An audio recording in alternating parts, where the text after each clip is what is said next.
Hi guys, hi friends, hi family. I'm Izzy, a film student and someone who loves to keep memories. So again and again and again, I'm making this video thinking na ang manonood lang ay ako, ang pamilya ko at ang mga kaibigan ko. So for this video, ikikwento ko naman yung journey ko sa visual communication class.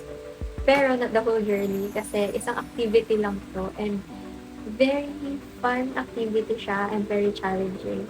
Kasi yung activity na yon kailangan namin gumawa ng trailer na isushoot namin around the campus and i-edit namin um, on that day din sa loob lang ng class hours namin sa visual communication class, which is around 3 hours lang siya at the time. Kasi before yun, pinagawa na kami ng storyboard ng pro. Storyboard, yun yung drawing or like illustration ng mga shots per scene. And before yan, nakaisip na kasi ako ng story. And yung story, horror siya, about siya sa isang babae na nasa class.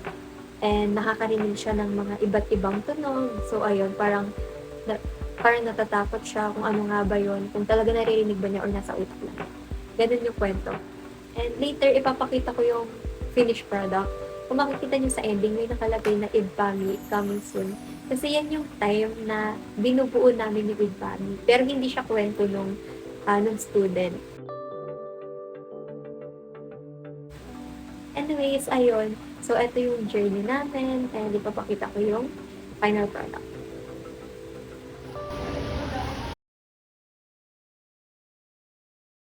Wait lang. Rolling ako. Okay, ready? 3, 2, 1, action. Ano ba? Ano ba ito mo? Ilaw. Ay, tripod, ilaw. Mag-iilaw ba? May film Oo. Ayan. Hindi yung kay ano. Ayan. Okay. Isa lang. Isa lang. Isa lang. Saan nga iba? Tapos, hindi na encourage na yun.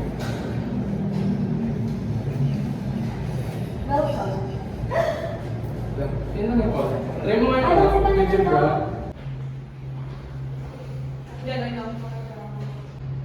Rolling ako.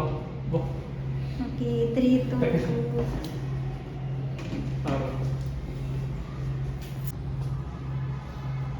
Okay. Rolling ako. 3, 2, 1, action.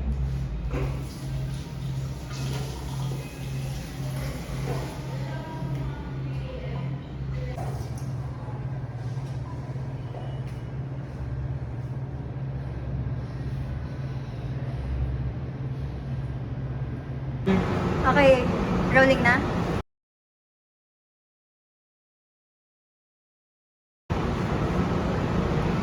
Rolling na? Rolling. Pakibilisan kasi. Okay, ready? 3, 2, 1, action. Yung sa likod, mabilis. Okay, lakad. Okay, ready? 3, 2, 1, action. Okay, lakad. Mabilis, mabilis. Go. Alam mo naman na yung action.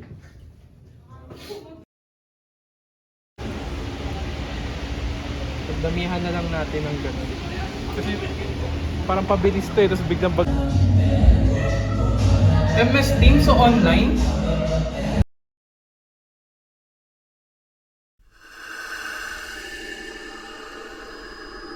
Hello, hello. Good morning.